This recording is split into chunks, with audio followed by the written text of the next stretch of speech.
استغفار کے خزانے: اللہم ان اکن اہلا ان ابلغ رحمتک فرحمتک اہل ان تبلغنی لانہا وسعت کل شیء یا ارحم الراحمین۔ اے اللہ، اگر میں اس کا اہل نہیں ہوں کہ تیری رحمت کو پالوں تو تیری رحمت اس کی اہل ہے کہ وہ مجھے پالے، یعنی اگر میں تیری رحمت تک نہیں پہنچ سکتا تو تیری رحمت مجھ تک پہنچ سکتی ہے، اس لیے کہ وہ ہر چیز سے زیادہ کشادہ ہے۔ اے ارحم الراحمین، اللہم اغفر لی ما قدمت وما اخرت وما اسررت وما اعلنت وما اسرفت وما انت عالم به منی، انت المقدم وانت المؤخر لا الہ الا انت بسمک ربی فاغفر لی ذنبی۔ اے اللہ، میرے پہلے اور بعد والے، پوشیدہ اور ظاہر اور حد سے تجاوز کیے ہوئے گناہوں کو معاف فرما، جنہیں تو مجھ سے زیادہ جانتا ہے۔ تو ہی پہلے ہے اور تو ہی بعد میں ہے، تیرے سوا کوئی دوسرا معبود برحق نہیں۔ اے میرے رب، تو میرے گناہ کو بخش دے۔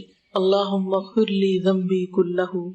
دقہ وجلہ واولہ وآخرہ وعلانیتہ وسرہ، ابوء بنعمتک علی وہذا ما جنیت علی نفسی، یا عظیم اغفر لی فإنہ لا یغفر الذنوب العظیمۃ الا الرب العظیم۔ اے اللہ، میرے تمام گناہ معاف فرما دے، چھوٹے بڑے، پہلے پچھلے، ظاہر اور پوشیدہ، اور تیری نعمت کا اقرار کرتا ہوں اور وہ جو میں نے اپنے نفس کے لیے گناہ کیا۔ اے اللہ، تو مجھے بخش دے، بس نہیں ہے کوئی ان بڑے گناہوں کا بخشنے والا مگر تو رب عظیم۔ اللہم انی استغفرک من کل ذنب تبت الیک منہ ثم عدت فیہ۔ اے اللہ، میں تجھ سے بخشش طلب کرتا ہوں ان تمام گناہوں سے جن سے میں نے توبہ کی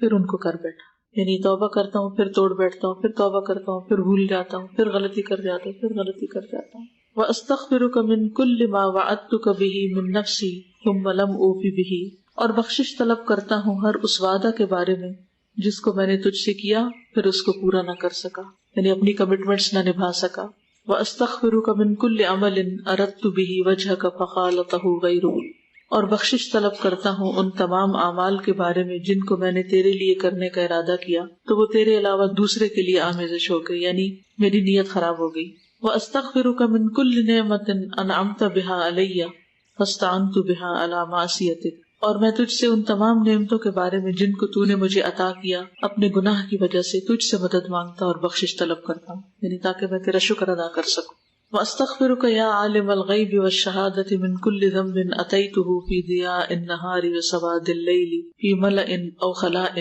وَسِرٍّ وَعَلَانِيَةٍ يَا حَلِيمُ۔ اے چھپے اور کھلے کے جاننے والے بردبار، میں اپنے ہر اس گناہ سے تجھ سے بخشش طلب کرتا ہوں جسے میں نے دن کی روشنی اور رات کی تاریکی میں، تنہائی میں، کھلے میدان میں، چھپ کر کے اور ظاہر کر کے کیے ہیں۔ یہ بھی بہت ہی خوبصورت دعا ہے۔ اللہم انت ربی لا الہ الا انت خلقتنی وانا عبدک وانا علی عہدک ووعدک ما استطعت اعوذ بک من شر ما صنعت ابوء لک بنعمتک علی ابوء علی بذنبی فاغفر لی فانہ لا یغفر الذنوب الا انت۔ اے اللہ، تو میرا پالنے والا ہے، کوئی معبود برحق نہیں مگر تو ہی، تو نے مجھے پیدا کیا اور میں تیرا بندہ ہوں، اور میں تیرے عہد اور وعدے پر اپنی طاقت کے مطابق قائم ہوں، اور میں اپنے ان تمام برے کاموں سے پناہ مانگتا ہوں جو میں نے کیے ہیں، اور میں تیری نعمت کا اقرار کرتا ہوں اور اپنے گناہوں کا اقرار کرتا ہوں، یعنی تو مجھ پہ رحمتیں کرتا ہے اور میں غلط کام کرتا ہوں، بس تو مجھے بخش دے، بس تو مجھے بخش دے، اس لیے کہ تیرے سوا کوئی دوسرا گناہوں کو بخشنے والا نہیں۔ اللہ تعالیٰ کو یہ بات بھی بہت پسند آتی ہے جب ہم خالص توحید کے ساتھ اس سے بخشش مانگتے، صرف تو ہی بخش سکتا ہے اور کوئی اور نہیں جو بخشے تیرے سوائے، تیرے علاوہ۔ استغفر اللہ العظیم الذی لا الہ الا هو الحی القیوم لا تأخذہ سنۃ ولا نوم واتوب الیہ۔ میں اللہ عظیم سے بخشش طلب کرتا ہوں جس کے سوا کوئی معبود برحق نہیں، اور وہ زندہ رہنے اور سب کو تھامنے والا ہے، جسے نہ اونگ آئے اور نہ نیند، اور میں اسی سے توبہ کرتا ہوں۔ پھر ہے اللہم مغفرتک اوسع من ذنوبی ورحمتک ارجع عندی من عملی۔ اے اللہ، تیری مغفرت میرے گناہوں سے کہیں زیادہ وسیع ہے اور تیری رحمت میرے نزدیک میرے عمل سے کہیں زیادہ امید والی ہے۔ کچھ اور اعمال ہیں جو گناہوں کو مٹانے والے ہیں۔ نمبر 1، اذان سنتے وقت اللہ کا ذکر کرنا۔ سیدنا سعد بن ابی وقاص رضی اللہ عنہ رسول اللہ صلی اللہ علیہ وسلم سے بیان کرتے ہیں کہ آپ نے فرمایا، جو شخص مؤذن کے کلمات سن کر کہے اشہد ان لا الہ الا اللہ وحدہ لا شریک لہ وان محمدا عبدہ ورسولہ رضیت باللہ ربا وبمحمد رسولا وبالاسلام دینا، میں گواہی دیتا ہوں کہ اللہ کے سوا کوئی معبود حقیقی نہیں، وہ اکیلا ہے، اس کا کوئی شریک نہیں، اور یہ کہ محمد صلی اللہ علیہ وسلم اس کے بندے اور رسول ہیں۔ میں راضی ہو گیا اللہ کے رب ہونے پر اور محمد صلی اللہ علیہ وسلم کے رسول تسلیم کرنے پر اور اسلام کو دین اختیار کرنے پر، تو اس کے گناہ بخش دیے جاتے ہیں۔ یہ آتی ہے سب کو دعا؟ نہیں آتی تو کہیں لکھ کے لگا لیں اور یاد دہانی سے اس کو پڑھنا شروع کریں۔ لیکن افسوس کے ساتھ یہ کہنا پڑتا ہے کہ بہت سے لوگ اذان ہو رہی ہوتی ہے اور وہ باتوں میں ہی لگے رہتے ہیں، یا ٹی وی دیکھتے رہتے ہیں، یا اذان ہونے لگتی ہے تو ٹی وی کا چینل چینج کر دیتے ہیں، یا اذان سے انہیں کوئی دلچسپی نہیں ہوتی، گویا بس ایسے ہی کوئی جیسے شور کر رہا ہے اور وہ اس سے فارغ ہونا چاہتے ہیں۔ تو اذان جو ہے وہ بھی بخشش کا ذریعہ ہے، اگر اس کو سن کے جواب دے کے آخر میں یہ دعا پڑھی جائے۔ نمبر 2، وضو۔ سیدنا عثمان بن عفان رضی اللہ عنہ بیان کرتے ہیں کہ رسول اللہ صلی اللہ علیہ وسلم نے فرمایا، من تودع فاحسن الوضوء خرجت خطاياه من جسده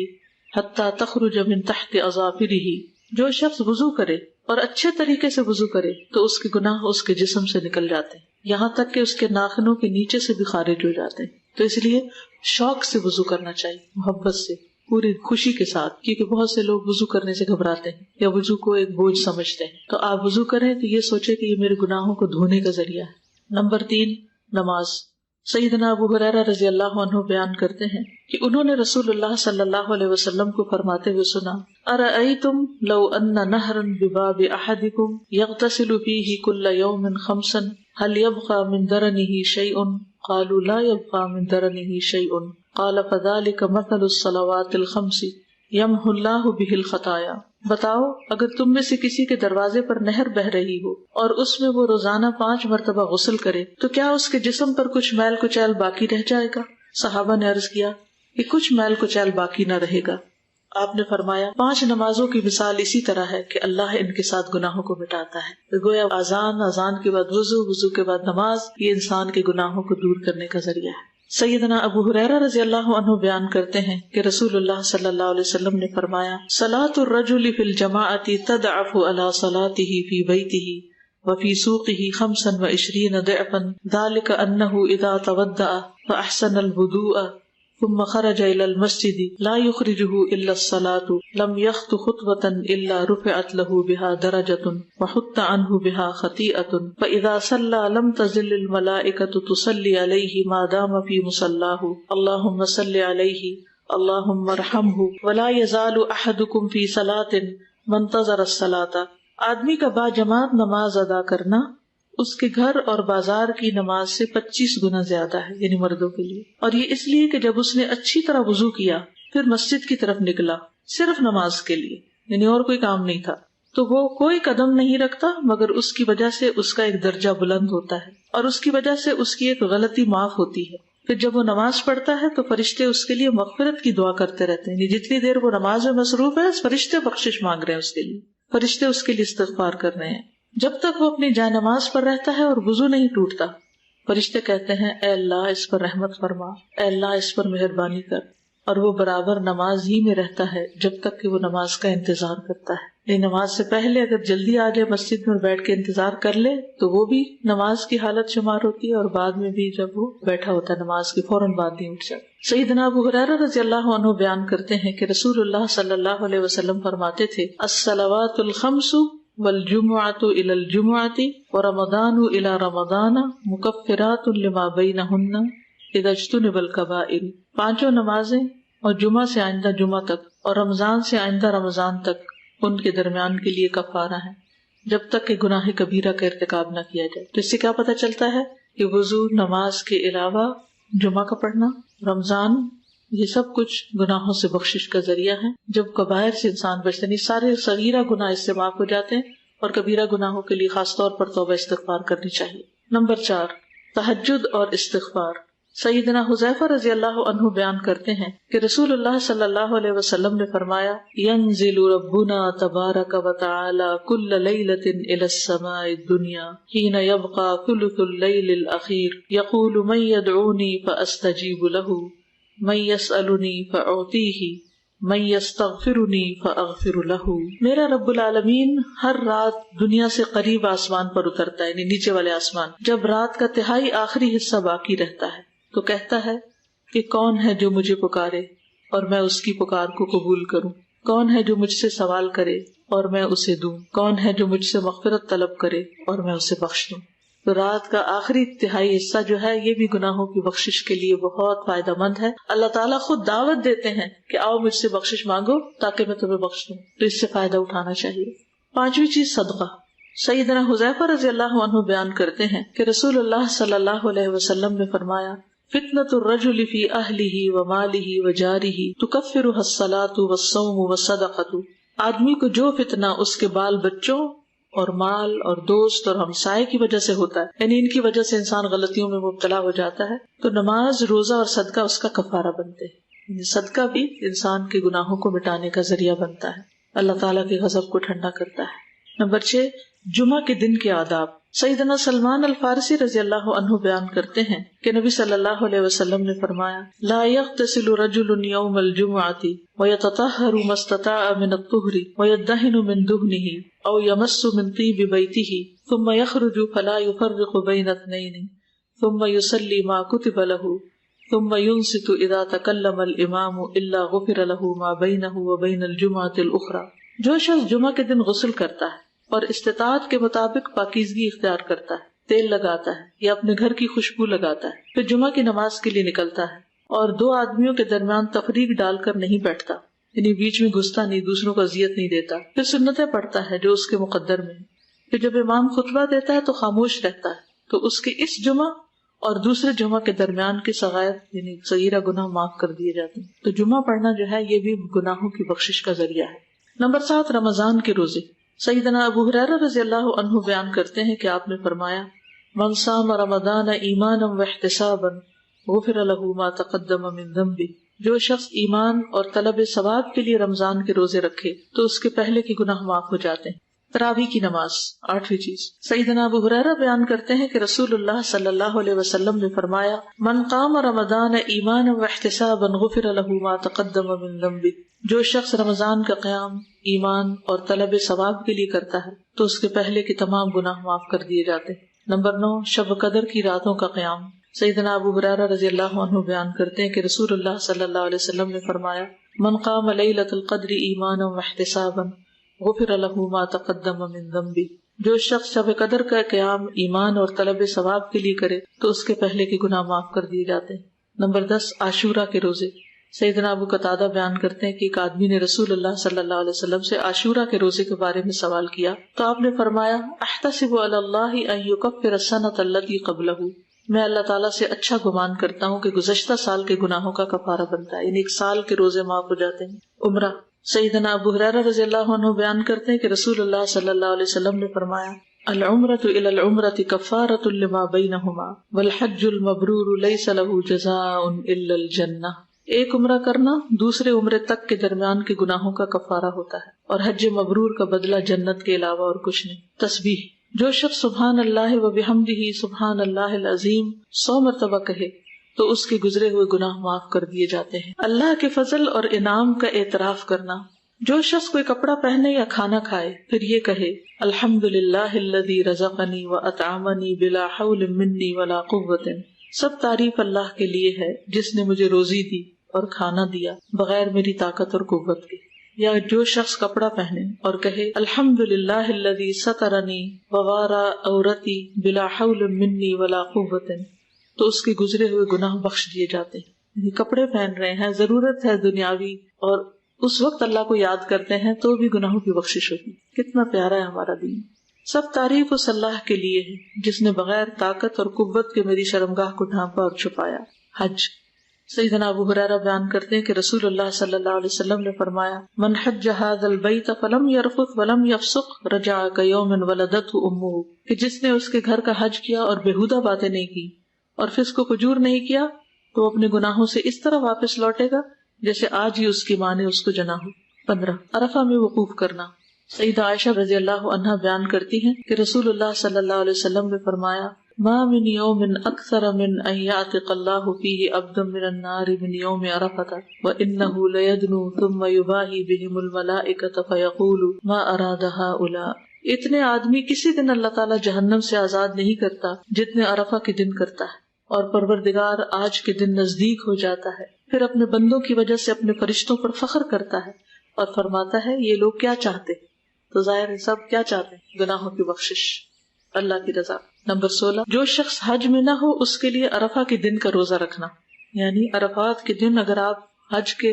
لیے وہاں میدان میں کھڑے نہ ہو سکے تو روزہ رکھیں۔ سیدنا ابو قتادہ سے عرفہ کے دن کے روزے کے بارے میں سوال کیا گیا تو آپ نے فرمایا یکفر السنۃ الماضیۃ والباقیۃ، گزشتہ اور آئندہ سال کے گناہوں کا کفارہ بنتا ہے، تو اس کو مس نہ کریں۔ کچھ لوگ اس جھگڑے میں پڑے رہتے ہیں سعودی عرب والا عرفہ ہو یا یہاں کا ہو، دونوں دن رکھ لیں تاکہ کچھ بھی مس نہ ہو۔ صیام یوم عرفہ احتسب علی اللہ ان یکفر السنۃ التی قبلہ والسنۃ التی بعدہ، عرفہ کے دن کے روزے کے بارے میں اللہ سے میرا گمان یہ ہے کہ ایک سال اور بعد کے گناہ کا کفارہ ہوتا ہے، ایک سال پہلے ایک سال بعد کے۔ بخار کے وقت استغفار کے لمحات،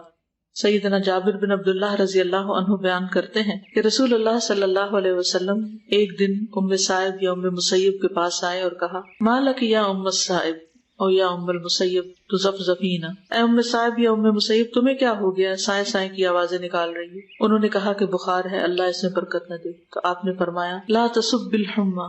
فإنها تذهب خطايا بني آدم كما يذهب القير خبث الحديد، تم بخار کو گالی مت دو کیونکہ بنی آدم انسان کے گناہوں کو ختم کر دیتا ہے جیسے لوہار کی بٹی لوہے کے زنگ اور میل کچیل کو ختم کر دیتی ہے۔ یعنی بیماری جو ہے اس میں بھی گھبرانا نہیں چاہیے، وہ انسان کے گناہوں کے کفارے کا ذریعہ بنتی۔ ہم سب دین پڑھتے پڑھاتے کیا یہ ممکن ہے ہم سب اپنے فون بیلز جو ہیں ان کا میوزک ہٹا دیں؟ دن میں کتنی دفعہ ہم نہ چاہتے ہوئے میوزک سنتے ہیں، ایسی رنگ ٹونز بھی ہوتی ہیں جن میں میوزک نہیں ہوتا، تو ہم کم از کم ایک گناہ سے تو بچ جائیں گے۔ بیماریاں اور رنج و غم، سیدنا ابو سعید اور ابو ہریرہ بیان کرتے ہیں رضی اللہ تعالی عنہما کہ ان دونوں نے رسول اللہ صلی اللہ علیہ وسلم کو فرماتے ہوئے سنا کہ آپ نے فرمایا ما یصیب المؤمن من غصب ولا نصب ولا سقم ولا حزن حتی الہم یہمہ الا کفر بہ من سیئاتہ، مسلمان کو تھکان، بیماری، غم اور تکلیف سے جو پریشانی ہوتی اس کے بدلے میں اس کے صغیرہ گناہ معاف ہوتے۔ 19 نمبر، مجلس کا کفارہ۔ سیدنا ابو ہریرہ رضی اللہ عنہ بیان کرتے ہیں کہ رسول اللہ صلی اللہ علیہ وسلم نے فرمایا جو شخص کسی مجلس میں بیٹھا اور اس میں زیادہ شور و غل ہوتا رہا، یعنی خوب باتیں ہوں، اس مجلس سے اٹھنے سے پہلے اس نے کہا سبحانک اللہم و بحمدک اشہد ان لا الہ الا انت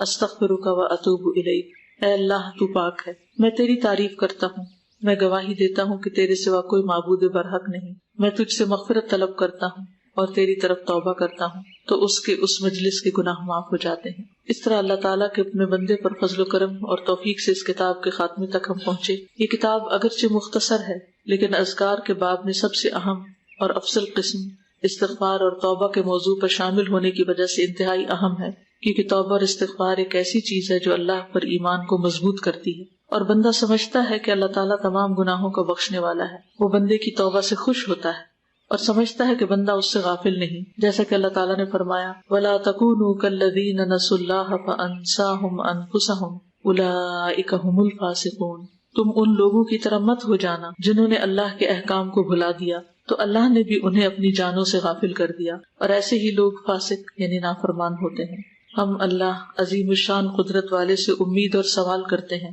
کہ ہمارا خالق ہمیں نہ بھولے اور ہم پر اپنے عظیم فضل کو نہ بھولے، اپنی رحمت کے دروازے ہم پر کھول دے۔ اللہ تعالیٰ نے اپنی مقدس کتاب میں جہاں توبہ اور استغفار کی فضیلت آئی ہے، استغفار پر ہمیں ابھارا ہے، اسی طرح نبی کریم صلی اللہ علیہ وسلم کی سنت پاک میں اس کی تاکید آئی ہے۔ میں اپنی اس بات کو جو ایک ایسے بندے کی جس پر اس کے خالق اور رازق نے بے شمار انعامات کیے متواضع کوشش کی آخری بات ہے، اس کلام پر ختم کرتا ہوں جو استغفار کی عظمت پر روز روشن کی طرح دلیل بھی اور جو احادیث رسول صلی اللہ علیہ وسلم سے ثابت بھی ہے کہ فرض نمازوں کے بعد فوراً استغفار کیا جائے، پھر اس کے بعد تسبیح اور مشہور اذکار کرنے چاہیے۔ اور یہیں پر بھی میں یہ سوال کرنا چاہوں گا کہ فرض نمازوں کے بعد جو کہ سب سے اہم عبادت ہے، اگر ہمارے اوپر استغفار کرنا لازم ہے تو اس بنا پر ہمارے اوپر لازم اور اولا ہے کہ زندگی کے تمام امور میں کسی کام کو انجام دینے کے بعد ہم توبہ استغفار کریں۔ یعنی اگر نماز کے بعد توبہ استغفار کرنا ضروری ہے تو ہر کام کے بعد توبہ استغفار کریں، پھر کبھی گھمنڈ میں مبتلا نہیں ہوں گے، تاکہ ان غلطیوں اور لغزشوں سے بچے رہیں جو توبہ اور استغفار کو لازم کرتی ہیں۔ اللہ تعالیٰ ہمیں اور آپ کو توبہ استغفار کرنے والا بنائے، وہی سننے والا اور قبول کرنے والا ہے۔ اور درود و سلام ہو ہمارے نبی، معلم اور قائد پر، جو ہمیشہ اپنے رب سے استغفار کرتے تھے، یعنی محمد بن عبداللہ پر، ان کی اولاد پر، اور تمام صحابہ پر، اور تمام تعریفیں اللہ کے لیے ہیں جس کی نعمتوں سے نیکیاں پوری ہوتی ہیں، ان عددوں سے بھی زیادہ جنہیں اس کے بندوں نے حروف کی شکل میں لکھے ہیں یا سطروں کی شکل میں بیان کیے ہیں۔ وآخر دعوانا ان الحمد للہ رب العالمین۔ ایک دو اناؤنسمنٹس ہیں۔ ایک تو یہ کتاب آئی ہے دعا کیجیے، یہ ہر گھر میں ہونی چاہیے۔ اس میں ہر قسم کی دعائیں جو ہیں مختلف طرح کی وہ موجود ہیں، یعنی اس میں جتنی بھی مختلف چیزوں کے لیے ہم دعائیں ڈھونڈتے ہیں وہ ساری اس میں جمع کر دی گئی ہیں، اس لیے یہ کتاب ہر گھر میں ہونی چاہیے۔ اس میں والدین کے لیے دعائیں ہیں، ازواج کے لیے، اولاد کے لیے، رزق کی کشادگی کے لیے، بھوک اور فاقوں سے بچنے کے لیے، گھریلو پریشانیوں سے نجات کی، بیماریوں سے شفا کی، ڈر اور گھبراہٹ کے وقت رنج و غم سے بچنے کی، اخلاقی بیماریوں سے بچنے کی، دل کی سلامتی کی، جان و مال کی حفاظت کی، سونے جاگنے کی، صبح و شام کی، نظر بد اور حاسد سے حفاظت کی، سفر کی، جادو سے حفاظت، شیطان سے حفاظت، اچھے پڑوسی پانے اور برے پڑوسی سے بچنے کی، نعمتوں کے زوال سے بچنے کی، کھانے کے بعد قرض سے نجات کی دعائیں، زندگی کی مشقتوں سے بچنے کی، استخارے کی، ظلم سے بچنے کی، حصول علم کی، پھر تسبیحات ہیں، پھر گناہوں کی بخشش ہے، بری موت سے بچنے کی، پھر میت کے لیے دعائیں ہیں، عذاب قبر سے بچنے کے لیے، آخرت کی بھلائی کے لیے، جہنم سے بچنے کے لیے۔ تو بہت ہی جامع کتاب ہے اور اوتھینٹک احادیث سے ان دعاؤں کو اکٹھا کیا گیا ہے۔ اس کی اپلیکیشن بھی بن گئی ہے جو ایپل اور اینڈرائڈ اس پر بھی موجود ہے، اگر آپ کے پاس ہو تو ایک ایک ٹاپک بھی روز پڑھتے جائیں تو سب چیزوں کی دعائیں جو ہیں وہ اس میں شامل ہو جائیں گی۔ پھر اسی طرح یہ ہے کہ کچھ اور کارڈز بھی ہیں، اکثر بہنیں دعا پوچھتی ہیں کہ شادی یا رشتے کے لیے کوئی دعا بتائیں، تو اس کے لیے الحمدللہ ہم نے ایک چھوٹا سا کارڈ چھاپا ہے، یہ سب نوجوان بچیوں کے پاس ہونا چاہیے اور ان کی مدرس کے پاس بھی، تاکہ ان کو اچھے اچھے رشتے ملیں۔ پھر اسی طرح بستر پر لیٹتے وقت جو دعا پڑھنی چاہیے استغفار کی جو یہاں بتائی گئی تھی۔ پھر استخارہ کب، کیوں، کیسے، بہت سے لوگ سوال کرتے رہتے ہیں، تو خود بھی آپ علم حاصل کریں، اوروں کو بھی یہ کارڈز دیں تاکہ ان کو بھی صحیح بات پتہ چلے۔ پھر سفر کی دعائیں ہیں، پھر آیات شفا ہیں، ہسپتالوں میں دیں، مریضوں کے پاس پڑھ کر ان کو سنائیں، جہاں کسی کی عیادت کے لیے جائیں یہ کارڈ ساتھ اس کو تحفے میں دے کر آئیں، صرف زبانی تسلی نہیں بلکہ وہ کچھ کرنے پر بھی ان کو لگائیں۔ پھر نیک اولاد کے لیے دعائیں ہیں، پھر جنت میں جانے کے لیے جو دعائیں ہیں اس کا کارڈ ہے، پھر قبر میں جو سوال ہوں گے ان کی احادیث ہیں، پھر حفاظت کی دعا ہے۔ اس دعا کے بارے میں آتا ہے کعب احبار کہتے ہیں اگر میں یہ دعا نہ پڑھتا تو یہودی مجھے گدھا بنا دیتے۔ لوگوں نے پوچھا وہ کیا ہے، یعنی کون سے کلمات ہیں، تو انہوں نے یہ دعا بتائی ہے، گھر میں اگر کہیں لگا دیں اور روز پڑھ لیں تو انشاءاللہ ہر طرح کی حفاظت ہوگی۔ پھر دوبارہ میں ڈی ایچ بلڈنگ کی آپ کو یاد دہانی کراؤں گی، اور مختلف کورسز کل اناؤنس کیے تھے مختلف جگہ پر داخلہ لینے کے، وہ آپ دیکھ لیجئے۔ پھر اسی طرح یہ ہے کہ جو لوگ کسی وجہ سے انسٹیٹیوٹ یا برانچ میں نہیں آ سکتے ان کے لیے آن لائن کلاسز کے علاوہ واٹس ایپ گروپ موجود ہے، تو جو لوگ یہ چاہتے ہیں کہ روزانہ 30 منٹ تفسیر سننے کے لیے نکال سکتے ہیں تو وہ ان گروپس کو جوائن کر سکتے ہیں۔ ان کی گروپس کی ایڈمن کا کانٹیکٹ ریسیپشن سے لیا جا سکتا ہے۔ اسی طرح کیسٹس کے لیے فری ڈسٹریبیوشن کا اسٹال